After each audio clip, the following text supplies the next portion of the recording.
Hello there, welcome to the fourth introductory video of the GMAT examination. In today's class, we will explore the most difficult segment of the GMAT examination, the verbal section. In our previous videos, we have explored the analytical writing ability, and the integrated reasoning segments as well as the quantitative reasoning segment. If you haven't seen the videos till now, the links are in the description. Please feel free to check out. The verbal reasoning segment consists of 3 units: A. Reading comprehension, B. Critical reasoning, and C. Sentence correction.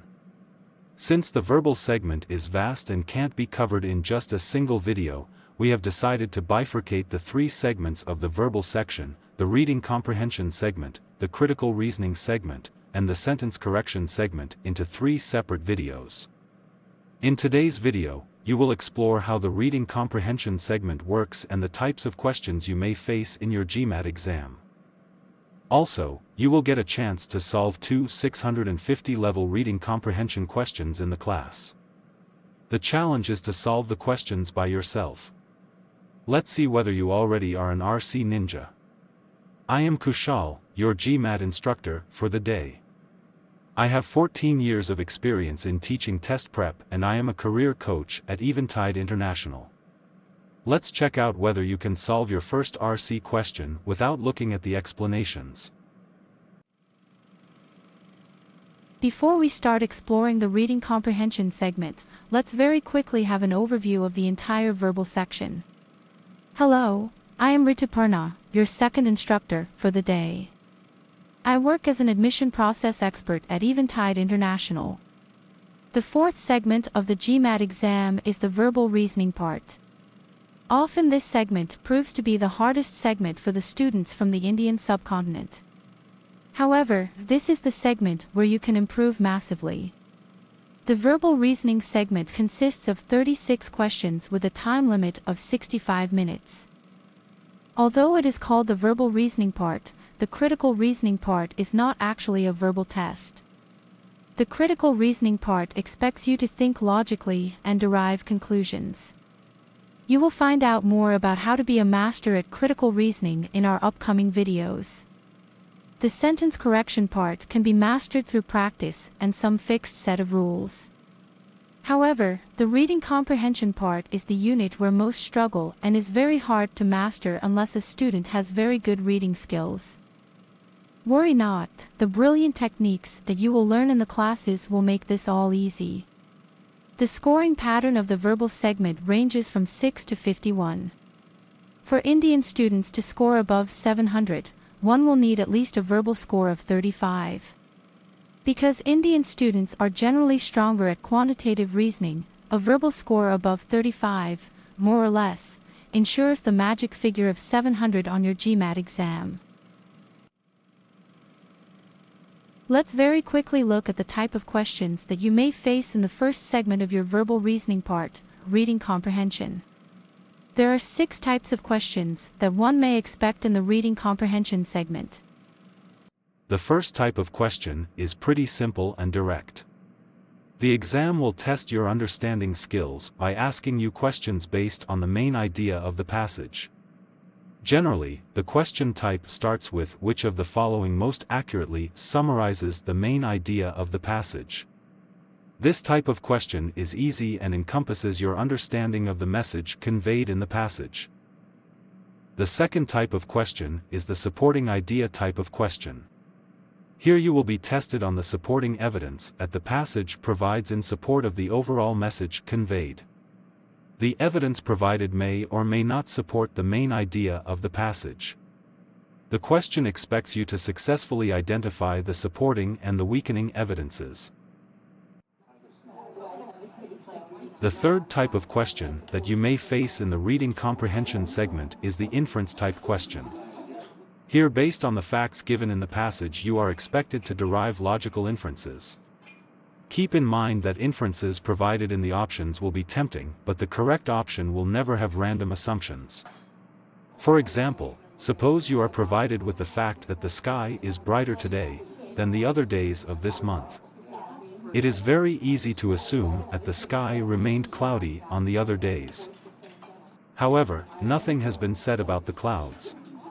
The only conclusion that you can draw from the given fact is that except today the sky was a bit gloomy on the other days. Always remember never to assume events that are not derived from the passage directly. The fourth type of question that you may face in the reading comprehension segment are questions that expect you to draw a situation similar to the one mentioned in the passage. These questions are tricky, and you will need to understand the logic of the similarity between the two events. The fifth and the sixth types of questions that you may face in your exam are based on the logical structure of the passage and the tone and the style of the write-up. The questions dealing with the logical structure of the passage expect you to identify how the author is trying to prove a point through sufficient reasoning. You will be asked questions on how the author persuades a reader to accept the message conveyed. You will have to be very careful to understand how the author explains the concept with the help of events and evidence. The questions dealing with the tone of the passage expect you to identify the inherited sentiment of the passage. Although you will rarely find such questions, they may be a part of your actual GMAT examination. Enough of the theoretical sessions, let's start applying what we already know by now. Let's take our first RC question. Since there are 65 minutes to solve 36 questions, and considering you may be able to save some time in the critical reasoning and sentence correction segments, you will roughly get 6 minutes to solve a set of 3 RC questions based on a single passage. The ideal rule is to read the passage effectively by taking short notes within 3 minutes and then jump on to solving the related questions. However, since this is your first RC question, you are allowed a time limit of 6 minutes to solve the 2-question set. Please feel free to pause the video at this stage, read the entire passage carefully, and then move on to solving the related questions. Please be honest with the 6-minute mark. Are we done with reading the passage? Let's have a look at the questions. Again, you may pause the video here and start solving. Feel free to go back to the passage if needed. Okay. Time is up. Let's check the solutions. The first question asks us why the author mentions the reserves of British banks. To understand this, we need to know what the author is actually trying to portray. The first line of the passage gives the idea that the author is trying to say that measuring the performance of British business in Asia from the late 1800s to the present is difficult. And why is that? It's because the profit reports that the British banks publish are underreported.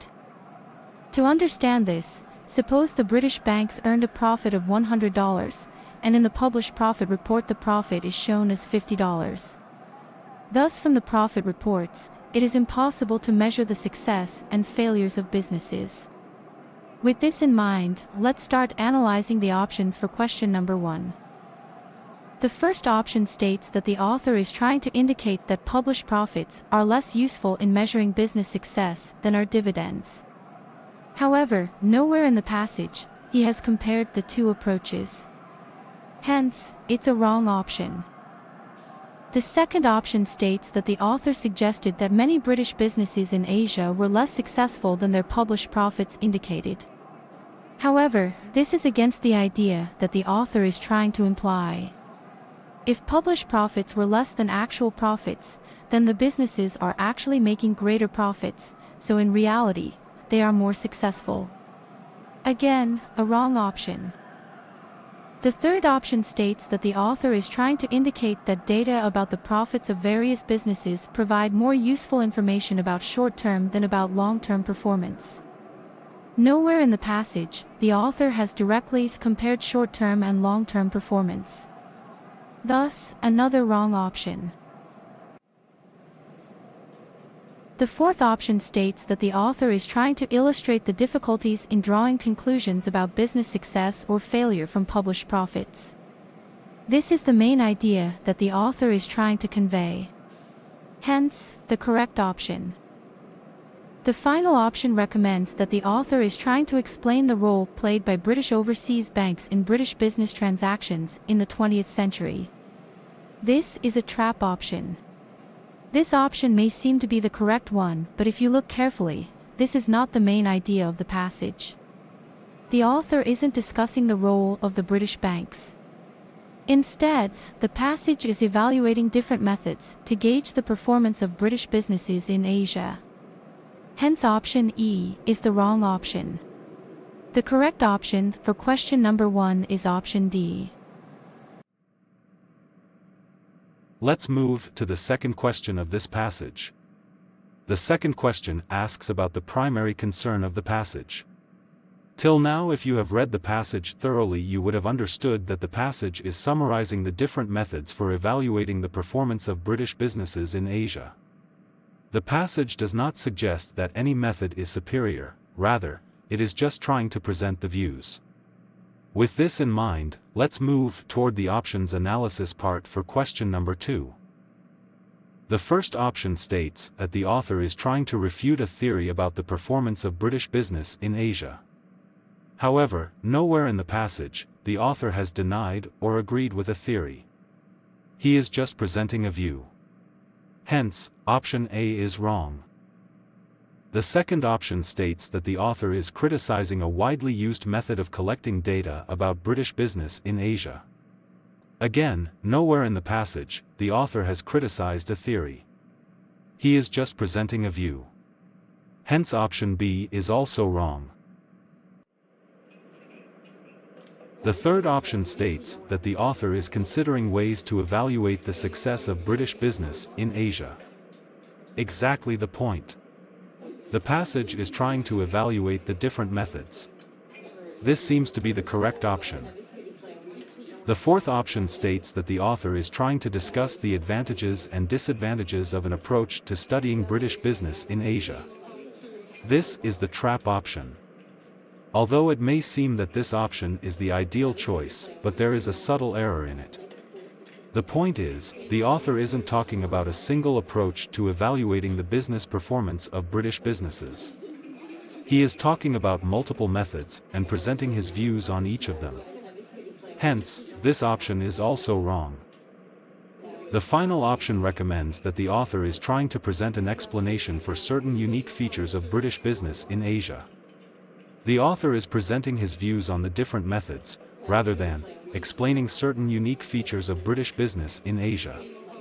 Hence this option is again incorrect. For question number 2, option C is the correct option. If you were correct on both the questions, then congratulations. You have successfully solved your two 650 level reading comprehension questions. Your line of thinking aligns correctly with all the steps of solving a RC question. However, chances are that you might have got both the questions wrong. Doesn't matter, buddy. Don't lose hope. We at Eventide International have seen students improving from a 570 to a 730. All they had was patience and honest efforts. The dream was always there for them, just like you. We promise you that with the well-structured and effective teaching methods at Eventide International, you will be able to do it in no time. Remember, the aim is to work smart, not to work hard. We hope that this session has given you a major insight into how simple-looking reading comprehension questions can trick you. Even if you got the wrong options, there is no need to panic. The more you do RC questions, the more your skills will develop and you will be able to read between the lines. Stick with us to find some more challenging questions like this one. In the next episode, we are going to explore the critical reasoning segment of the verbal part. Let's discover how strong you are in the critical reasoning segment through another challenge question. Check out this channel to find more videos about the GMAT examination. Eventide International is a one-stop solution for all your admission requirements. We have separate in-house teams of experts, right from your exam preparation to your admission process. Our test prep services are based on proven techniques and carefully planned, keeping in mind the time limitations of an applicant. We offer customized, detailed study plans so that you can organize your preparation with a fixed schedule. Our guide will help you achieve your desired score most efficiently. You can either opt for prepackaged video lectures or dedicated one-to-one coaching. With our mock tests, explanations, and guides, you will have a plethora of resources. Apart from test prep, Eventide International also provides profile evaluation services, career counseling services, admission support, scholarship and funding services, loans and financial services, passport and visa assistance, and post-enrollment services. We ensure that all your requirements are fulfilled through a hassle-free process. Please feel free to visit our website www.eventideinternational.com to know more about how we can help with the admission process. Wish you a fantastic and happy admission journey.